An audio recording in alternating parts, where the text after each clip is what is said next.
Chinese loan app വഴി 1650 കോടി രൂപയുടെ തട്ടിപ്പിൽ പ്രതികൾ പണം രാജ്യത്തിന് പുറത്തേക്ക് കടത്തിയെന്ന എൻഫോഴ്സ്മെന്റ് ഡയറക്ടറേറ്റ് പറയുന്നു. ക്രിപ്റ്റോ ഇടപാടിലൂടെയാണ് പണം കടത്തിയിരിക്കുന്നത്.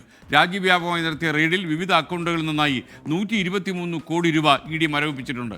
ശ്രീകാന്ത് കൊച്ചിയിൽ നിന്ന് ചേരുന്നു. ശ്രീകാന്ത്, വിദേശ നാടുകളിലൊക്കെ ഈ പണം എന്തിനാണാവോ ഉപയോഗിക്കുന്നത്? ആർക്കറിയാം, പറയൂ.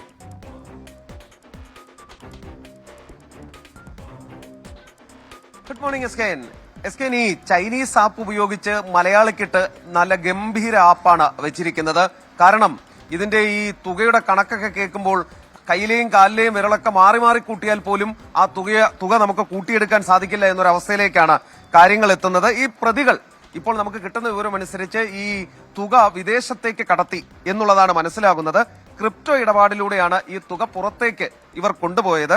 ഇതിനായി ക്രിപ്റ്റോ ട്രേഡിംഗ് പ്ലാറ്റ്ഫോമായ വാസിർ എക്സ് എന്ന ആ ഒരു ഇടപാട് കേന്ദ്രത്തിൽ അവർ 26 ക്രിപ്റ്റോ കറൻസി അക്കൗണ്ടുകൾ ക്രമീകരിച്ചു. വിദേശ രാജ്യങ്ങളിലെ ക്രിപ്റ്റോ വാലറ്റുകളിലേക്ക് കോടികൾ ഒഴുകിയെത്തി എന്നാണ് ഇ ഡി പറയുന്നത്. സിംഗപ്പൂരിലെ നിയാം പ്രൈവറ്റ് ലിമിറ്റഡിന്റെ അക്കൗണ്ടിലേക്കും പണം കടത്തി എന്നാണ് പറയുന്നത്.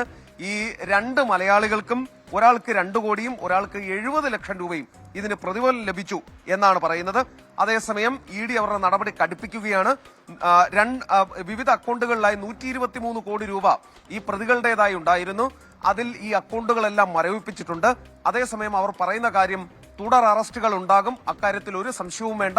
കേരളത്തിലും ഹരിയാനയിലുമായി വ്യാപക തട്ടിപ്പാണ് നടന്നതെന്നും അവിടെയെല്ലാം FIR രജിസ്റ്റർ ചെയ്തിട്ടുണ്ട് എന്നും അവർ വ്യക്തമാക്കിയിട്ടുമുണ്ട്. S K. Okay, thank you Srikanth.